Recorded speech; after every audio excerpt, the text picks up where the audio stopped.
हाँ तो मेरे प्यारे बच्चों, क्या हाल चाल। उम्मीद करते बड़े अच्छे होंगे, स्वस्थ होंगे, मस्त होंगे और बढ़िया से स्टडी कर रहे होंगे। मेरे प्यारे बच्चों, हम लोग आ गए हैं फिर से वोकैब्स याद करने के लिए और आज हमारा 73वां दिन है और हम लोग 90 डेज चैलेंज पर है। मेरे प्यारे बच्चों, अगर आप अंग्रेजी बोलना चाहते हैं, लिखना चाहते हैं, पढ़ना चाहते हैं तो आपको याद होगा कि आपको क्या करना पड़ेगा, वर्ड पावर को बढ़ाना पड़ेगा। अगर वर्ड पावर आप नहीं बढ़ाते हो तो आप अंग्रेजी को बढ़िया तरीका से नहीं समझ सकते हो, इसीलिए वर्ड पावर बढ़ाना बहुत जरूरी है।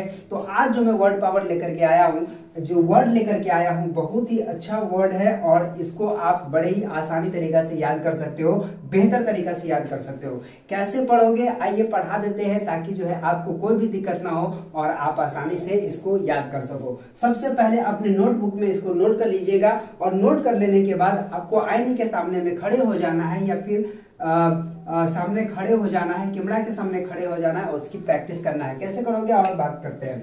देखिए यहाँ पे क्या लिखा हुआ है, ठीक है, जो मैं यहाँ पे बता देता हूँ कि अगर आपको अंग्रेजी पढ़ने में दिक्कत होता है तो आप हिंदी में पढ़ सकते हैं और उसके बाद इसका मीनिंग भी याद कर सकते हैं। ठीक है, चलिए शुरू करते हैं। देखिए यहाँ पे CHARACTER, इसको क्या बोलेंगे, कैरेक्टर बोलेंगे। ठीक है, कैरेक्टर के मतलब पात्र होता है। ठीक है, उसके बाद अगला जो है PERFORMANCE,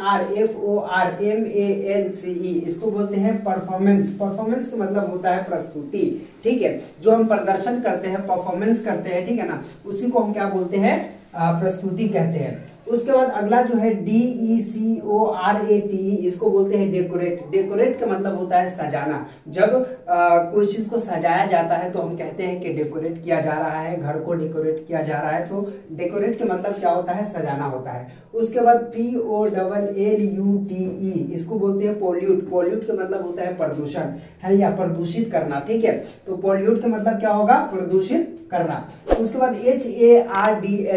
हार्डली का मतलब होता है मुश्किल से। कोई भी चीज होता है, जब कोई भी चीज बहुत हार्ड होता है तो हम बोलते हैं ये हार्डली तरीका से किया गया है, ये बहुत ही हार्ड है। ठीक है, उसके बाद SUDDENLY, इसको बोलते हैं सडनली। सडनली का मतलब होता है अचानक। ठीक है, सडनली का क्या मतलब होता है, अचानक। उसके बाद देखिएगा VISIBLE, इसको बोलते हैं विजिबल। विजिबल का मतलब होता है दिख पड़ना, ठीक है, या दिखना।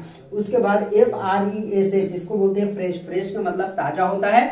और उसके बाद यहाँ पे DIVINE, इसको बोलते हैं डिवाइन। डिवाइन का मतलब पवित्र होता है। ठीक है, इस तरह से आपको क्या करना है, बोलना है और अपने नोटबुक में जरूर नोट कर लीजिएगा। चलिए इसको क्या बोलेंगे, कैरेक्टर बोलेंगे। ठीक है, क्या बोलिएगा, बोलो कैरेक्टर। ठीक है, उसके बाद परफॉर्मेंस बोलेंगे, उसके बाद डेकोरेट बोलेंगे, पॉल्यूट बोलेंगे, हार्डली बोलेंगे, सडनली बोलेंगे, विजिबल बोलेंगे, फ्रेश बोलेंगे, डिवाइन बोलेंगे। फिर से बोलेंगे तो बड़े ही इजी तरीके से आप इसको याद कर सकते हैं।